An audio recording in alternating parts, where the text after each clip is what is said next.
Hi there, and welcome to Be a Global Citizen, the podcast that explores the concept of global citizenship through the lens of value creating education. My name is Scott Bauer, and I'm a Soka researcher and educator. I hope you find the discussions, stories, and insights on this podcast to be valuable and inspiring as we strive to become global citizens who are committed to living a contributive life. Enjoy the conversation.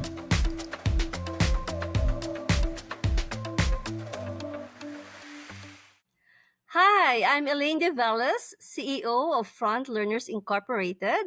We are an e-learning, content, and education technology solutions provider for K-12 schools and universities, and I'm based in the Philippines. Hi, Elaine. So wonderful to have you on the podcast. Thank you so much for making the time.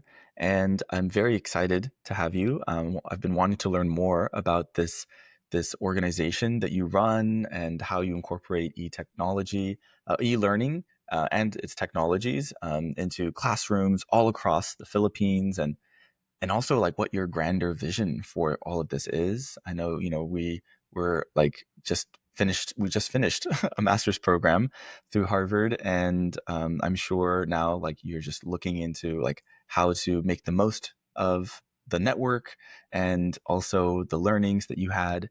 But I think in order to really appreciate kind of this point, of like where you're at in your career, there's probably many different twists and turns that you had to take in order to really understand this is what you want to pursue, this is your passion. And I would love to learn more about just what your backstory is as an educator and what about technology and e-learning excites you about how to overcome some of these really difficult issues that we see in education, not just in the Philippines, but like all around the world. So I'd love to pass it over to you to share a little bit more about, yeah, what brought you to the work. Yeah, well, thanks for having me, Scott, and thank you for giving me this space to really share with your broader audience on what we do here. So basically, Front Learners was conceived and co-founded by my husband and myself after retiring from corporate life. So this is, I would say, our second career doing what we believe is our mission in life. So, well, for Front Learners, we provide access to quality e-learning materials even on areas without internet and even on areas without electricity here in the Philippines.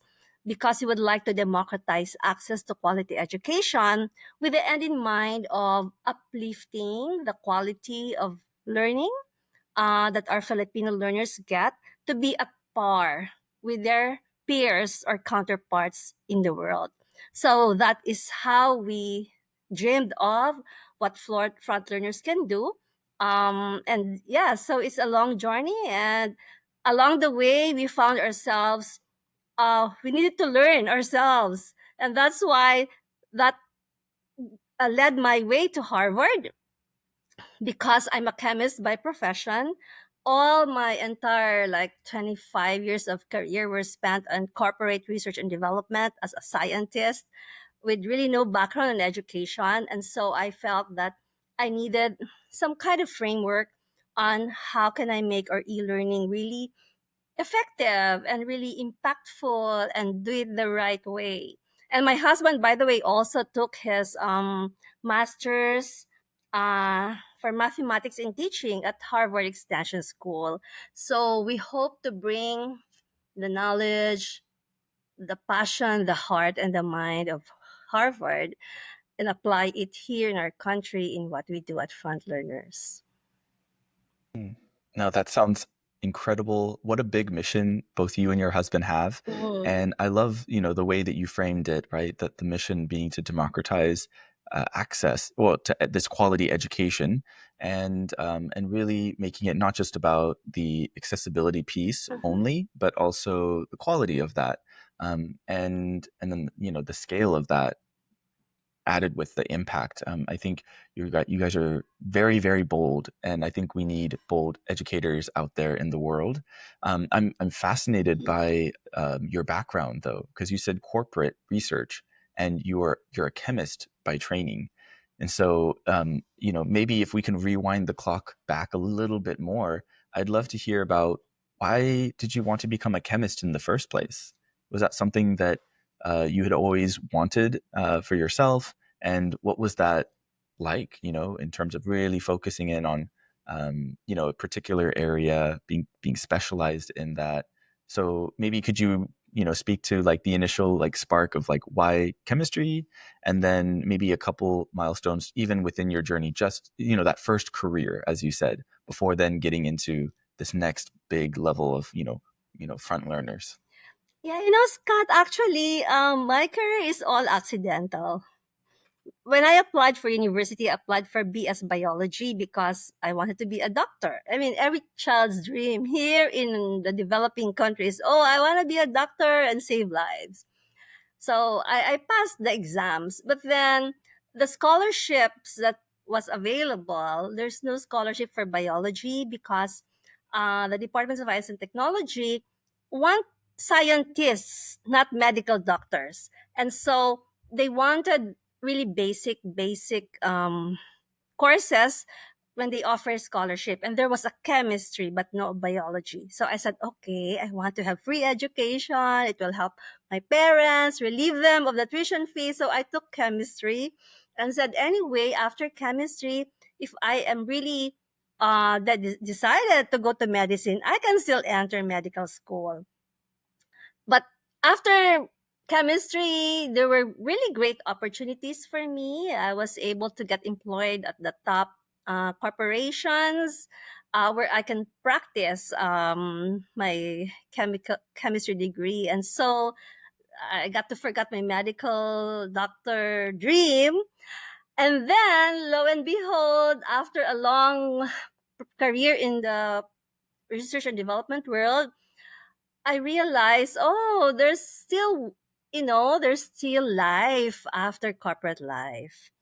And that's the time we decided, let's go into something that is really close to our heart, which is education. Because we realized it is because my husband and I had access to quality education through the scholarships, to the good schools we went through, and the good companies we went through, that we were able to afford also a quality of life for us and offer it also to our children.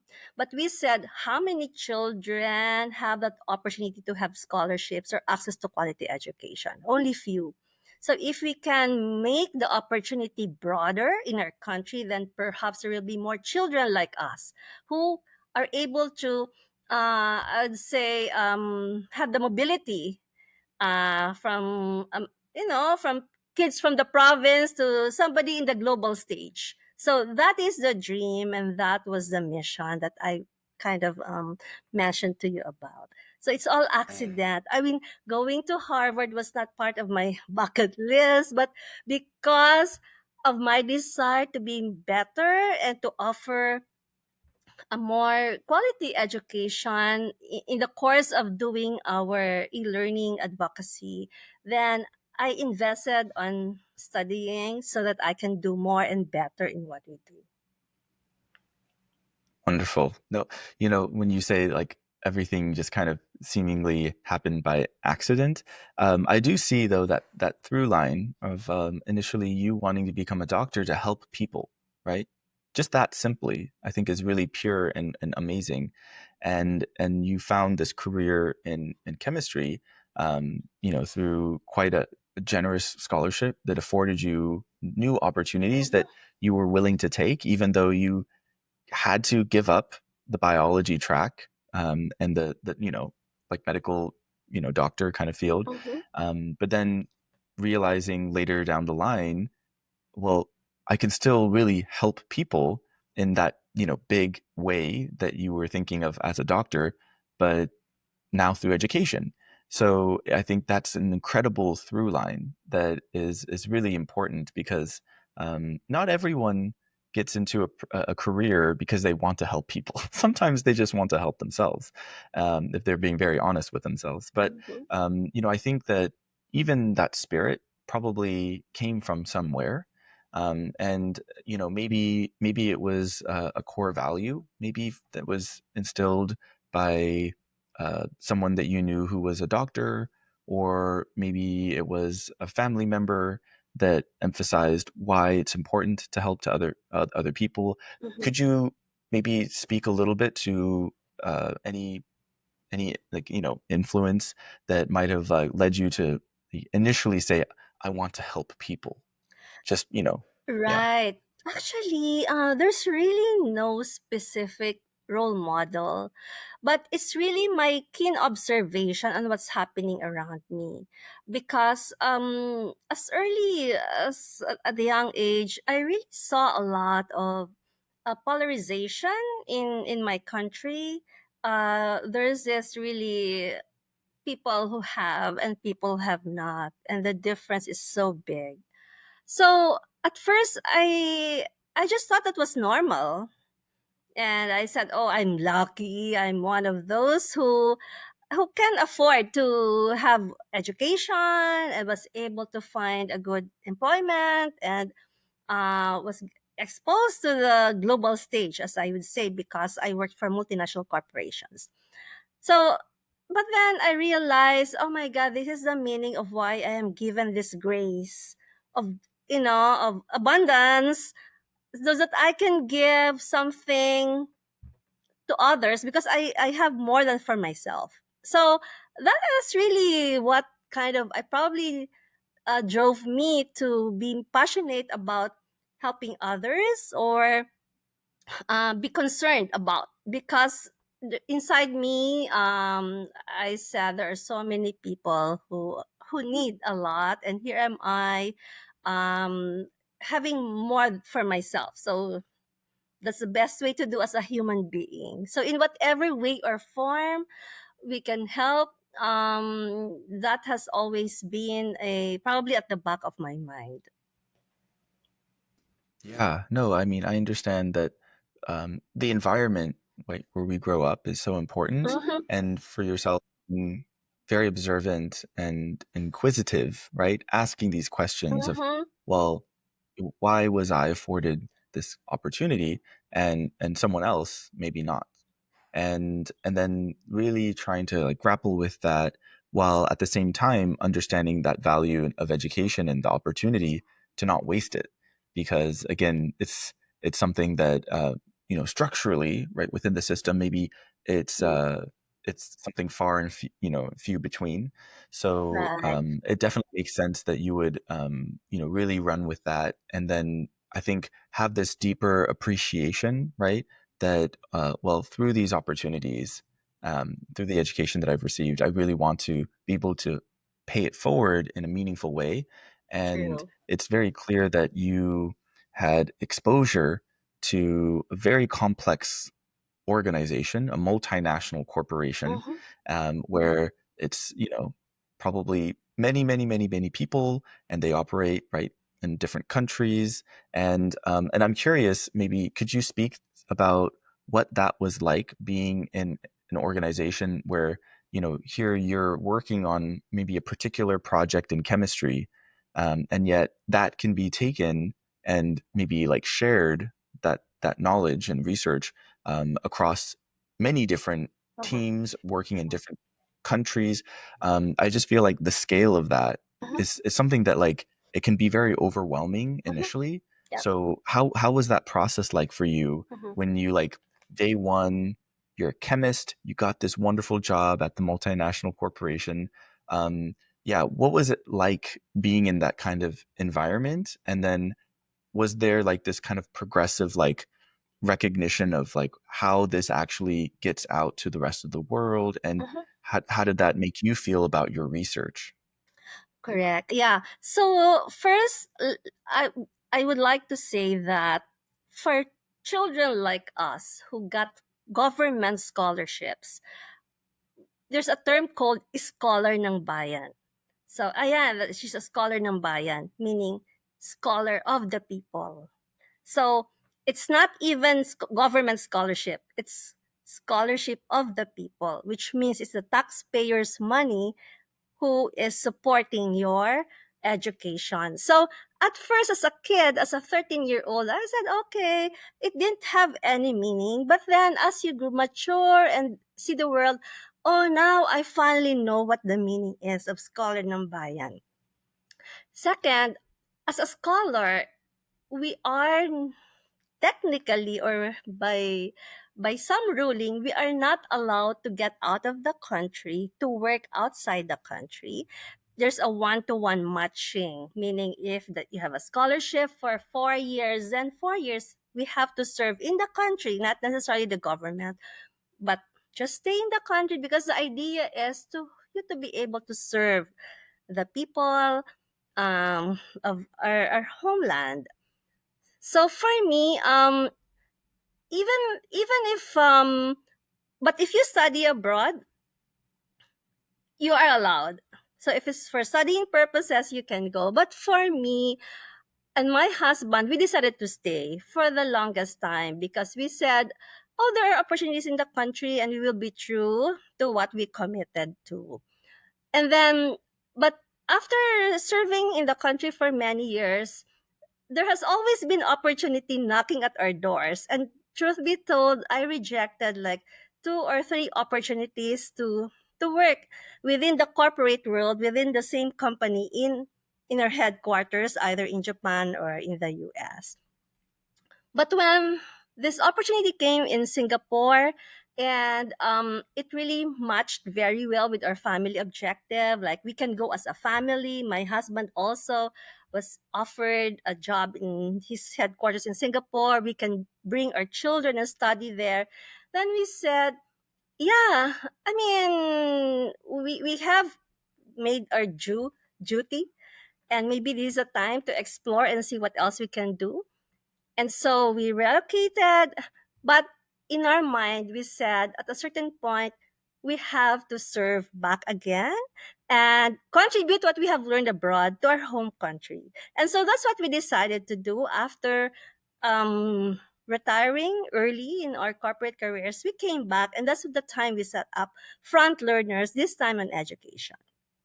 Now, to your question on how did the global exposure help us, or kind of help in my way of thinking.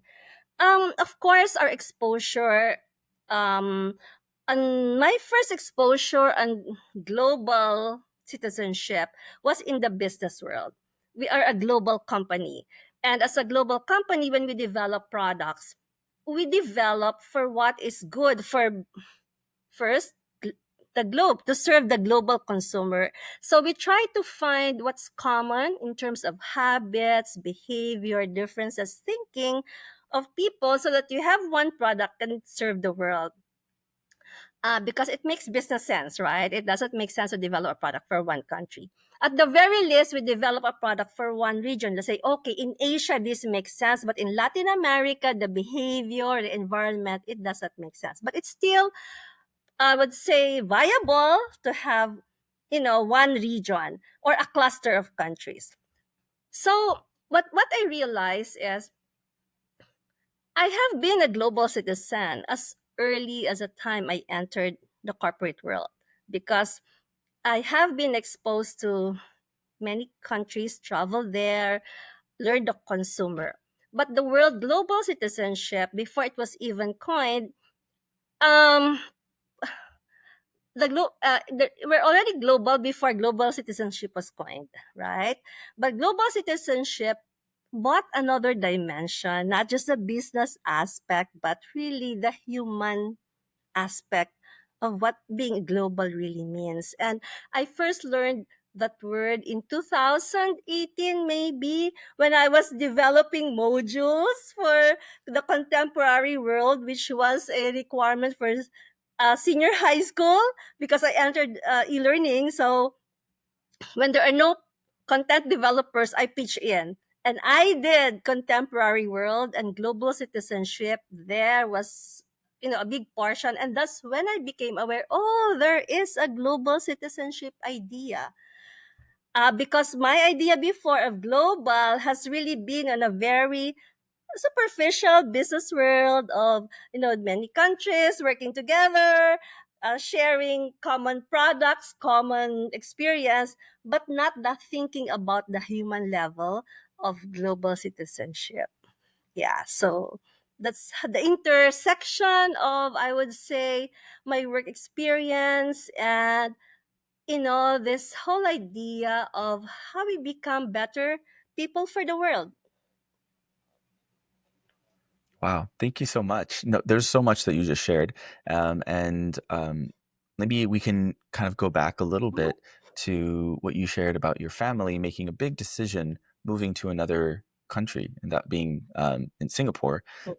What was that transition like for you? Because you talked a lot about thinking about designing products for a global market and what would make sense, what's viable, so many questions, and then there's also the human aspect. We're going to get to that, but what happens when it's like you relocating and then having to adapt to a culture that is different from what you were brought up in? And how did your children also respond to that as well? Like, I'm sure that it wasn't completely smooth. But yeah, what were some like considerations that you guys had, conversations as a family to understand like what was happening in this new environment? Correct. Scott, first there was gratitude that we are one of the very few who can relocate as a family, because the Philippines is very known for um, being an exporter of human talent, wherein it's either the mom or the father going to abroad, either in Hong Kong or Middle East or UK or the Europe or US, with the entire family being left behind. So it has created a new, I would say, social dynamics that is really, I would say, not the ideal for growing a family, which is really the basic unit of society, right? So there has been a lot of disruptions and that. But I would say our case was one of the more fortunate ones, that we were able to go as a family, and not really being displaced in terms of work as well, because my husband worked in his headquarters. I worked on our headquarters in Singapore. So it's really like just changing a location. But having said that, we were very aware that um, there are some impact on the children, because for us adults, the transition is not much different. It's just changing office. That's technically it. But for children, being able to adapt to different cultures, um, and so we were very conscious that they are not, don't feel alienated. Um, and then also, there's this concept of third culture kid, wherein kids who go and relocate to another place, which is not their country of origin, normally get confused, right? And there's also this risk of friends coming in and coming out, because Singapore is a transition place, or full of people working there for 3 years, living 3 years. So the friendships don't establish much. So that is also a risk you were aware of. But fortunately, the impact on my children is that now they have friends all over the world. They are indeed global citizens, because not only have they lived in several countries, but they have a connection anywhere we go. Oh, mommy, I'll go and meet my friend who is now here. Their family is now here. So that is how I would see that we were able to take the positive aspect of it, rather than what could have been very challenging situation. Yeah, no, thank you for sharing that. And it is true, right? For kids, it's those transitions, those are disruptions, and it can be very scary. And I think what helps anchor them are human relationships. Mhm. Now, they were very fortunate in that both their parents, right, you and your husband, were able to make the transition together, but still, right, there's, large amount of their time being spent at a brand new school. Mhm. And so looking to like who are the friends that I will make, and how can I build a sense of identity, um, have a sense of community, right, belonging. I think those are all very, very important. And it's not something that I mean, I think we sometimes like take for granted, like just how valuable friendships are. And I'm so happy that they're able to still be connected with a lot of those friends that they made in Singapore. And now they just feel like, in any country that they go to, they can call on someone to reconnect with, and continue to build on that, or like kind of water the plant, right, of friendship. Yeah. So that really ties into what you were talking about, when it means like the human aspect, of what it means to be like truly global, right? Because while each of the cultures will have their own nuances, Mhm. right, their own traditions and customs and what have you, the mainstay of that is, as humans we desire connection, right? We desire to be seen, and there's this feeling of like, yeah, it's hard, but we can look out for each other as well. And then the actions that we take to kind of show that, I think, really are like that's what solidifies the trust between two people. So I'm now kind of wanting to like ask about, from the workplace environment, being at a global company. Mhm. I found it, it's fascinating, right, the way in which you guys kind of approach this kind of strategizing of like what the product will be, Mhm. how to really reach various different populations based upon what maybe like data trends they have of like, this is probably going to work and this might not work. And I'm sure there's a very detailed breakdown of all of that. But yeah, like, could you just maybe speak a little bit more about how that process kind of plays out? And yeah, I mean, it is very global, but like, how do you keep the human aspect throughout that? Because I mean, if I'm being very honest, whenever I hear the word corporation, I just think profits. They just care about profits. But then you could make the counter argument to say, well, I mean, there's a lot that they care about in order to get to those profits.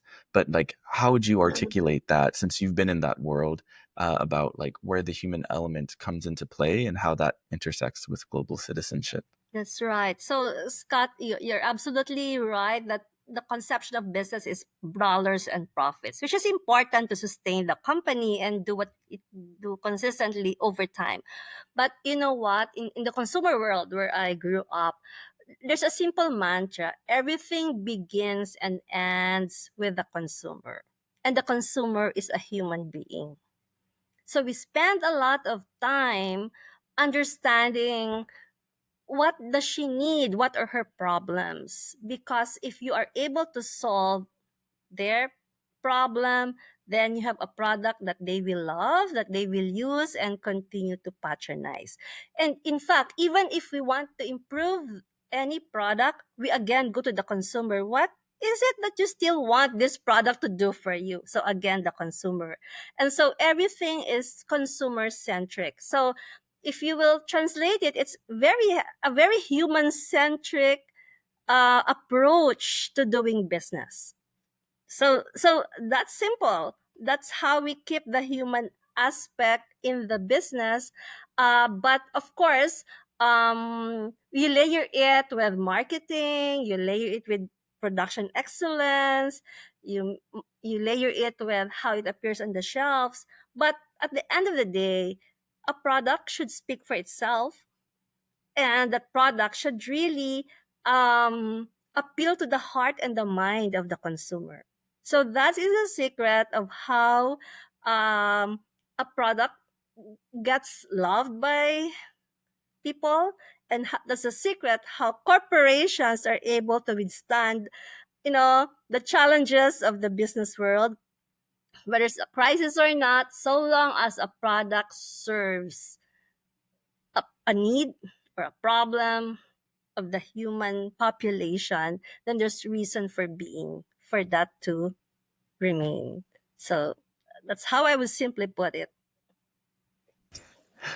Awesome. Thank you so much. Yeah, and I Mm, appreciate that. I think, so much thought and research goes into any product. And it's good to know how, like, that pipeline is, it starts with the consumer, right? The person, and it ends with the person getting it and benefiting from it, and hopefully really either enjoying it or being deeply appreciative of like the value that it brings to their lives. And so, this now, like, kind of shifting into the second career that you're in now, it's a different product from mhm, what you've probably worked with in the multinational corporation. And so now we're talking about e-learning. mhm. And so, maybe could you, I'd just be curious, like, what was the kind of, maybe you'd already kind of touched upon this briefly, but, you said that you had retired early from the corporate world, and then you felt, I want to help people, and maybe we can look into education. Could you maybe like speak about, like, was there like a definitive like conversation or something that sparked the realization that like it's e-learning and we're going to do this? I mean, because people think, hey, retirement, you should just go to Bali and just enjoy like pina coladas and Yeah. stuff. But no. So like, what was it? Was there like a particular memory or like that you can bring to about like what led you down that new career? Right. Actually, while we're still working in our corporate world, um, we actually had started with a tutorial. Um, it's a traditional tutorial wherein children go to a tutorial center and then they learn math, science, English. And then the internet came in the 2000s. And we said, oh, wow, there's a new way of a platform that we can bring, the tutorial conveniently and maybe cost effectively into the hands of children. So we took advantage of technology to really make our delivery, faster and more affordable and to a broader scope. But then because we were doing our business and our corporate life side by side, we were not very effective in growing that e-learning thing that we started. So not until we decided to do full time that we were really able to see all the aspects on how we can take the e-learning tutorial that we have on a higher level. Um, and so at that time, actually, there was still not much, I would say, awareness that there is really a major problem or crisis of education in the Philippines. When we started in 2013, the only data that we saw, my husband and I saw, was the World Economic Forum data, wherein Philippines was really one of the lowest in terms of quality of basic education. And we said, wow, this is a writing on the wall. Second, we saw that the national achievement test for the past decades, we have not been hitting the target mean performance score of where children should be. And we said, if this has been happening for decades, if we don't do anything different, what will make us think that we can improve it? So we said we need a transformation. And that's when we said, okay, when we approach things, it has to be transformative so that we can see a swing in the needle. And lo and behold, years later, the country participated in the PISA, the Program for International Student Assessment. The country participated in TEAMS, which is Trends International Math and Science Survey. These are global large-scale assessments, which kind of benchmarks children of the same age in many countries, 50 to 80 countries. And then that's when I would say that the truth here, Philippines was at the bottom of all the countries which participated. So it's a awakening for everyone in the country. And so in a way, the awareness that guys, we cannot do the same thing we've been doing in education. We have to do something. And so we to enable us to have impact, we said we have to work with the Department of Education because this problem of this scale a husband and wife startup cannot carry and do everything. So we have to work with the institution that has the resources and the legitimate representation to make this happen. And so after, 10, 12 years in our startup journey, finally, we are in close collaboration with the Department of Education. And then we are seeing that what we're doing is getting more, I would say, adoption, and really a lot of, I'd say, our voice is being heard on what can possibly be done. That this can be, e-learning can be inclusive. This is e-learning need not just be for cities with electricity and with internet, because there are now technology solutions for far-flung areas. We have Starlink, we have the solar. We can put our e-learning into mini servers on site. And so the solution could be inclusive, and we can massively uplift everyone. So that is the democratization of access to quality education that I talked about earlier to you. No, that's incredible. And I love how you're like, I'm just like me and my husband. We want to do all this stuff. But then, you were also working like a full-time job. And it was very evident that, I think timing of starting anything is so important. Yeah, as you said, you saw the writing on the walls. There was data coming in from the World Economic Forum, and then these international tests like Yeah, PISA, and so it's incredible that you could have just watched it. You had it good, and yet you exactly. felt compelled to take action, right? Exactly. And it is because we came from the corporate world that we are very, I'd say, sensitive and very bold and very decisive on our approaches, because we're fortunate that we have been trained to really be very, I would say, not aggressive is not the word, but really recognizing the need, even if it's not yet obvious. As I said, writings on the wall. There are dots that you are able to connect, that is very obvious to you when other people are still, watching. And so, for example, AI. There's a boom of AI in 2022. But even before that, my husband said, I'd better take my PhD on data science, specializing on AI on education. So now, when AI is now I would say, everyone's talking about AI, and people pretending they know AI. That's one. People fearing AI and preventing it from being used. He has now the expertise on the real AI application in education.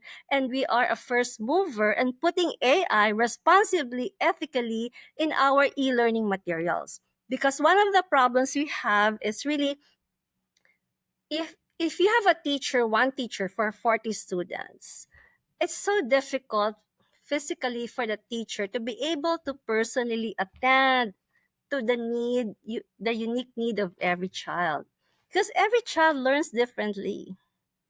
And what happens in the industrial revolution style of education is like you teach to the average, and the best kids get pulled down, the poor kids get slugged behind. And so there's a lot of lack of motivation. But if we're able to personalize the learning, then those kids can move ahead.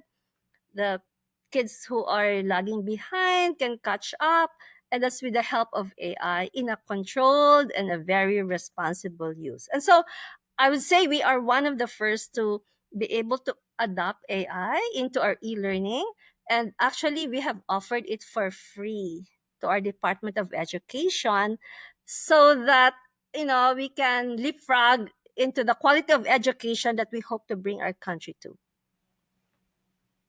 No, that's that last bit that you just shared about how you've built this organization to really like democratize education, and you're leveraging really incredible technology, not just in terms of like the hardware of like satellites and Starlinks, but then also this emergent technology I mean, it's not so emergent, but it's just growing so exponentially. It Mhm. feels still emergent of AI, and really being mindful, intentional, and pragmatic about it as well. I'm sure because limited resources as well, being that there's only so many teachers, and how to train those teachers, and provide them with like that access. I'm just thinking about how all of this came about because of the initial investment that they put in yourself when you talked about the scholarship, that you were a scholar of the people, and that, yeah, really wanting to work closely with the Department of Right. Education, and really trying to do right by all of the people of your nation. I think is just really wonderful, and I think a great model for others to also replicate, and that you were able to like draw from eh, you know Right. experiences like that you've learned through your corporate career, experiences living abroad, right, in other countries, experiences of connecting with people from different parts of the world, right, as evidenced just by our most recent master's program, where we had people from all across the US and to other parts of the world, different countries. I think that we're really primed to continue that work, further it. And I wanted to ask a question about the name of your organization, because you said it's Front Learners, right? Could you maybe unpack a little bit about why is it Front Learners? Because I feel like it's going to tie into so much of what you've already said, so maybe it's not so difficult. But I always find that like, the name is very. I'm sure you thought a lot about what the name would be, and like kind of the aspirations of like how this is going to, you know, what will come in the future as well of that. Wow, thank you for noticing, Scott, because it's very seldom we're being asked about our company name. And actually, you're right. It's very intentional. Front learners, meaning you're always at the front. We are trailblazers. And and this has been much discussed in the earlier part of our discussion, wherein we try to see what's gonna happen even before other people are seeing it. So yeah, so that's what we're doing, because we said, um we said we will always decide to do things which are difficult, which no one can possibly do. Because if it's easy and can be done by anybody, then somebody can do it much better than us. So we will not do those things. We will be doing only things which only we can do and which are difficult to do. So that has been the guiding principle on the initiatives that we will focus on. So, for example, working with a Department of Education, which is the biggest bureaucracy, I believe, in our country, that's the biggest department. It's difficult because to get one initiative done nationwide, you have 800,000 teachers, you have 28 million basic education students. It's difficult to impact. But we said, because we have something to offer and we know we have proof of concept, um, that this can really help uplift the quality of education, we have been very bold and upfront in reaching out to them and presenting, this is something you might want to consider. And we are willing to partner with you for free because we just want to see if there's really impact or not. And then if there's an impact, then this is something you can scale and something we can, you know, uh, apply and use as a process or as a system or as an approach to the whole country. Then we can see real change. So that has been a very bold and I would say long process that we have been doing. We are now 12 years into our startup, and we're very fortunate that this administration is very open minded and very collaborative and willing to listen. So there has been a lot of good collaborations lately. So we're happy. And imagine if you don't have the patience and that really long-term vision of this is what we'll do and we'll do whatever it takes to reach that, then then we can simply fold and just go on vacation in Bali and just do the usual stuff. But I think it's because of that very very strong passion that we have, that the country needs some change, that we are continuing with the effort.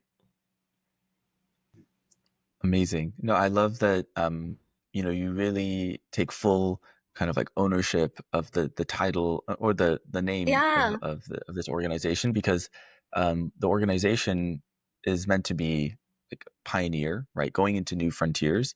But you also speak of your own sense of duty, yeah, both you and your husband, and I'm sure everyone else that works on your team, to do the difficult things, right? Because you're pushing into uncharted territory, especially in the context of the Philippines, where yeah, something like this hasn't been done before, no, and it's not going to be the change is not going to happen from just one individual or a couple individuals. It has to be collaborative. It has to be out of good faith, and you have to build that trust. And so, definitely wanting to approach them with this spirit of goodwill and saying, we have something that we know is going to be of value, and how can we make this accessible, and how can we persevere through all the layers of bureaucracy, and make it happen. You're doing the difficult work, and I think that is exactly. in essence what it means to be a pioneer of anything. So I think that's really wonderful. Have you Oh yes, please. Exactly. And so when we look at ourselves, Front Learners is not just an ed tech company. We're not about technology and selling technology and the latest to be effective and efficient. We're here to improve the competency of Filipino children. So that has always been our, I would say, the DNA of our company. So we are here for nation building. We are not here to be another business or another company, because there are so many e-learning companies, there's so many education technology companies out there. But I think one of our, I would say, the legacy that we want to leave is that we are part of the fabric of the education of the Filipino children. And that's why we said the only way we can really do that is working, holding hands with the Department of Education. So, because, I mean, in the country, if there are 28 million Filipino learners, 24 million are from the public school. And the public school is really under the leadership of the Department of Education. And so that is how we can make the big impact that we want to see. And I'm very confident that you are already making that impact. But I think it's in sustaining the impact, right, and making sure that the health of your company is good, and that you're able to really look ahead into the future, not in the next year, 10 years. Mm-hmm. I'm sure really, you're thinking much longer, because what does it mean, health of a nation? I mean, education is such a long project. Ex- To really educate a person actually kind of takes their whole lifetime if you really think exactly. about it, right? Exactly. So yeah.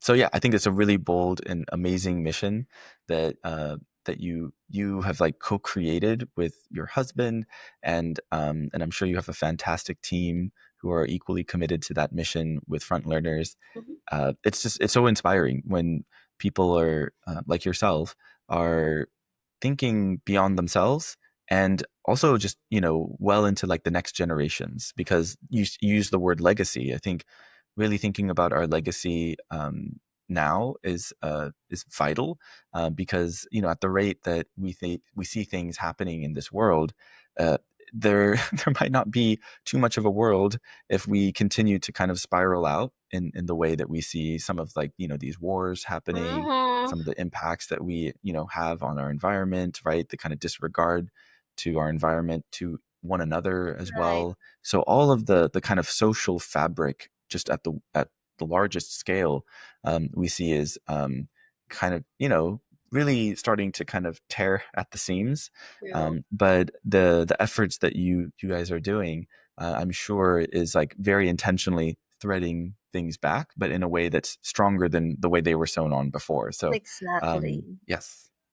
Hmm. Exactly. Well, I wanted to you know I wanted to ask a final question. This has been wonderful, Elaine. Thank you so much for sharing. It's like this origin story of at this point I can't tell front learners apart from you and you from front learners because it's that's the DNA that you've been putting into it, and this has been really exciting, right? I think for those listening to know that to make that kind of nation and like global impact takes time, but just from your desire of like, I want to help people, let me be a doctor.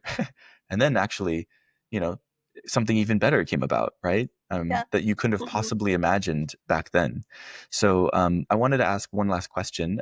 This is something I always ask my guests, but it's a book recommendation or it could be a movie recommendation or any recommendation, but love to hear from you what you have in mind to share with our listeners. Right. W- I actually remember this book that I read many years ago. It's by Robert Fulghum. What I really need to know, I learned in kindergarten. So it's taking powerful insights from the simple, ordinary things. For example, uh, return what you borrow. Put things back in order.